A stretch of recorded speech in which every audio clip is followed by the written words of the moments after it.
আসসালামু আলাইকুম সিনেমা প্রেমী, আশা করি আপনারা সবাই ভালো আছেন। আলহামদুলিল্লাহ আমিও ভালো আছি। তো আমি এখন কথা বলবো আমাদের বাংলাদেশের number one Shakib Khan mega star সুপারস্টারের একটা যে নতুন সিনেমা আসবে।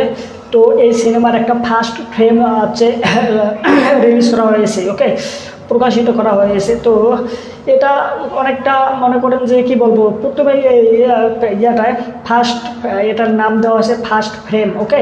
তো এই ফার্স্ট ফ্রেমটাই আমরা দেখতে পাচ্ছি একটা পিকচার। তো আমরা অনেকেই ভাবছিলাম যে হয়তো বা কোনো ফার্স্ট লুক বা এরকম কিছু আসবে, কিন্তু না, এটা জাস্ট একটা মনে করেন যে ওনারা যে শ্যুট করতেছে ভিডিও, আই মিন কাজ যে চালু করছে, কাজ যে করতেছে, এর প্রুফ সহকারে, মানে প্রুফ আর কি, এটা আর নির্ভর করে যে এটা একটা প্রুফ যে আমরা কাজ শুরু করছি, দেখো এরকম কাজ হচ্ছে, ওকে। তো এখানে আমরা দেখতে পারতেছি 46 নাম্বার স্ক্রিন, প্রথম নাম্বার শ্যুট, প্রথম নাম্বার যে ইয়াটা, ওকে। তো এখানে 46 নাম্বার স্ক্রিন যে রয়েছে, এখানে আপনারা এই জায়গায় কনফিউজ হতে পারেন, অনেকেই কনফিউজ যে 46 নাম্বার স্ক্রিন কেন, প্রথম স্ক্রিনেই তো হবে, তাই না? তো 46 নাম্বার স্ক্রিন এখানে লেখার কারণটা হচ্ছে এরকম যে প্রথমে যে মনে করেন যে ভিডিও শুরু হবে, এরপরে কিন্তু ওটা ভিডিও সিকুয়েন্স শেষ হলে বা ওই স্ক্রিনটা শেষ করার পরে কিন্তু আরেকটা স্ক্রিন আসে, আরেকটা ভিডিও আসে, ওকে।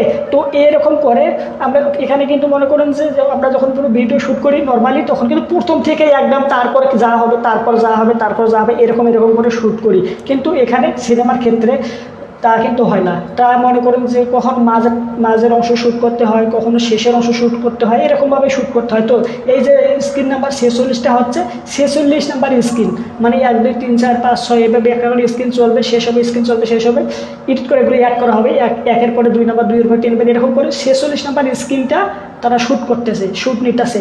কারণ প্রথম নাম্বার স্ক্রিনে হয়তো বা শাকিব খানের শ্যুট রয়েছে, কিন্তু শাকিব খান এখন ব্যস্ত, যার কারণে আমাদের মেগা স্টার সুপারস্টারে যে বিভিন্ন কার্যকলাপে ব্যস্ত, ওনারা যে বিপিএল টিম কিনে নেয়, এখানে যে কার্যকলাপগুলো রয়েছে, তাছাড়া দরদ সিনেমা রিলিজ হচ্ছে, এখানে যে বিষয়বস্তুগুলো রয়েছে, প্রমোশন স্ট্র্যাটেজি, ওকে। তো যার কারণে 46 নাম্বার শ্যুটটা ওই ডিরেক্টর নিচ্ছেন। এর পরবর্তীতে যখন শাকিব খান ফ্রি হবে, তাকে নিয়ে হয়তো বা প্রথম স্ক্রিন যে রয়েছে, শ্যুটটা রয়েছে, এটা নেবেন।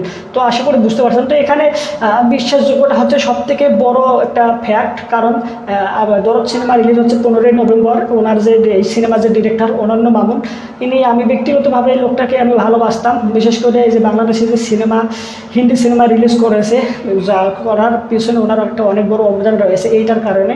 আর উনি মনে করেন যে আমি কি বলবো, ওনার হচ্ছে হাইপে থাকা একটা, ওনার ট্রেন্ডে থাকা, ওনার একটা প্রবলেম রয়েছে। উনি চায় যে সবসময় মানুষজন ওনাকে নিয়ে আলোচনা করবে, ওনাকে নিয়ে কথা বলবে, ওনার মানে আর কি সবসময় প্রশংসা হবে, মানে সবার মুখে মুখে ওনার নামটা সবসময় উঠতেই থাকবে, সবাই ওনাকে নিয়ে কিছু না কিছু বলতেই থাকবে। তো এরকমটা ওনার চিন্তা ভাবনা, হ্যাঁ। যার কারণে দেখা যায় তিনি যেটা করেনি সেটা বলে, বাড়িয়ে বলে, আবার যেটা করতে পারবো না সেটাও বাড়িয়ে বলে, হ্যাঁ। যেমন টি সিরিজে মিউজিক আসার কথা 16 তারিখে আসলো না, এরপরে যে একটা কাট আউট নির্মিত, মানে উদ্ভাবন করা হবে শাকিব খানের সব থেকে বড় বাংলাদেশের, তো এটা কাট আউট ওইটা দেখে তো আমার মনে হচ্ছিল যে সিনেপ্লেক্সের সামনে হয়তো ওইটা থাইকে যাবে সবসময়ের জন্য, ওইটা ওনারা লাগাইছে লায়ন সিনেপ্লেক্সে। তো ওনারা কী করছে, ওনাদের জানাইছে যে আমরা তো এরকম একটা কাট আউট লাগাচ্ছি, আপনারা কিছু করবেন নাকি? তো বলছে হ্যাঁ তাই নাকি, চলেন আমরা একটু মানে উদ্ভাবনের নামে একটু প্রচারণা করবো, এই হচ্ছে ঘটনাটা, ওকে। তো এটা হচ্ছে একটা মানে ফাউন্টাবাজি মানে ওটা যে কাট আউটটা যে ওখানে লাগাইছে, ওটা আসলে বিলবোর্ডের মতো লাগতেছে, ওকে।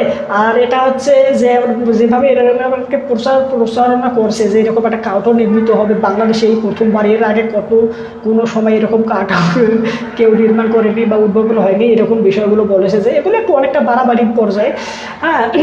তো নর্মালি যে ছোটো ছোটো আমাদের সাইজের যে সিনেমা হলের সামনে যে থাকে, সিনেপ্লেক্সের সামনে যে কাটারগুলো থাকে না ছোটো ছোটো, ওগুলোতে আমরা ছবি তুলি না, ঠিক এরকম একটা মনে করো যে লায়ন সিনেপ্লেক্স নিজেদের অর্থায়নে সারা জীবনের জন্য, মানে ওখানে একটা ওটা টানাইছে, ওরা ঠাইকে যাইব। তো এইটাকেই মনে করেন যে কেন্দ্র করে প্রমোশনের নামে একটা ভংটাবাজি, বুঝতে পারছেন বিষয়টা। তো এই কথাগুলো না বলে আমি চাইবো এই অনন্য মামুন সাহেব যেন এরকম যতটুকু উনি করেছে ততটুকুই বলবে, যতটুকু করতে পারবে ততটুকুই বলবে, এক্সট্রা কথা বললেই ভাই মানুষজন সমালোচনা করবে।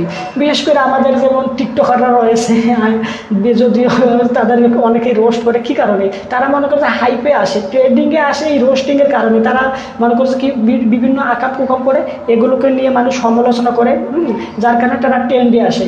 যখন আবার মনে করেন যে ট্রেন মনে করেন যে তাদের নিয়ে কথাবার্তা বন্ধ হয়েছে, রোস্ট করা বা হচ্ছে সমালোচনা করা বন্ধ হয়েছে, তারা কিন্তু হারিয়ে যায়। হ্যাঁ, আবার নতুন করে সেই সব ব্যক্তি আবার আকাম কুকম করে আবার তাদের নিয়ে কথা বলা হয়, আবার তারা ট্রেন্ডে আসে। এরকম আমি কী বলবো, যেমন অপু ভাই রয়েছে, তারপর হচ্ছে কী বলে না নাম বাংলাদেশে এখন মামুন রয়েছে, এরকম অনেকে রয়েছে, আমি এর সবার না বলি। তো যাই হোক, তো এই হচ্ছে আমার হচ্ছে বরবাদ সিনেমাটার যে ডিরেক্টর রয়েছে উনি একটা কথা বলেছিলেন যে 11 তারিখে ফার্স্ট ট্রেন আসবে, তো ঠিক 11টা বাজার আগেই উনি ওটা রিলিজ করেছে, ওটা ওনার সোশ্যাল মিডিয়ায় দিয়েছে। তো এখানে যে বিষয়টা দেখানো হয়েছে মানে ভাইলেন্স যে বলেছিল, ব্রুটাল সিন থাকবে অনেকগুলো, মানে আর কি ফ্রেমটা দেখে আসলেই বোঝা যাচ্ছে যে হ্যাঁ আসলে এমনটা হবেই। ওকে, তো এখানে বিশেষ সরকার বলেছে যে খুব ভালো মানের একজন আইটেম সিঙ্গার থাকবে, মানে ড্যান্সার থাকবে, আইটেম যে করবে সেই ভালো মানের সোশ্যাল আর কি জনপ্রিয়। ওকে, তো হয়তো বা সাউথ বা হলিউড থেকে মানে বাইরের দেশ থেকে ভালো মানের একজন আইটেম গানটার জন্য নেওয়া হবে। মানে এই সিনেমাটাকে তারা খুব ভালো একটা মেকিং করার চেষ্টা করতেছে। আর এই ডিরেক্টরের উপর আমার ভরসা তৈরি হয়ে গেছে, কী কারণে এই যে ফার্স্ট ফ্রেমটা ওই যে কথায় কাজে মিল রাখছে, যার কারণে ওনার প্রতি আমার আস্থাটা অনেক বেশি নির্মিত হয়েছে, অনেকটা বেশি তৈরি হয়েছে এটার কারণে। ওকে, তো অবশ্যই আমরা দরদ সিনেমা 15 নভেম্বর দেখবো, এটা রিলিজ করে হওয়ার পরে, আর এটা রিভিউ তো দিব ভালো মন্দ যা বিষয়বস্তু রয়েছে। আর হচ্ছে বরবাদের কি শুট শুরু হয়ে গেছে। ওকে, তো আমরা এটা নিয়ে অনেক আশাবাদী। তো এই হচ্ছে সম্পূর্ণ ভিডিও দিয়ে আমার মতামত, যে বিষয়বস্তুগুলো রয়েছে, কাট আউট, ফার্স্ট ফ্রেম, যা যাবতীয়। আপনারা অবশ্যই আপনাদের মতামত কমেন্ট করে জানাবেন। আর এই ভিডিওটা লাগবে না এরকম ভিডিও, মুভি আর কি, সিনেমা বলেন, ওয়েব সিরিজ, অন্যান্য কন্টেন্ট আর আপডেট জানতে এই চ্যানেলটা সাবস্ক্রাইব করতে পারেন নিজে, এবং আপনার মা বাবা ভাই বোন আত্মীয় স্বজন তারা প্রতিবেশীর কাছে শেয়ার করবেন, তারা যেন এরকম ভিডিও আপডেট জানতে পারে। ওকে, বাই, মুভি বিষয়ে।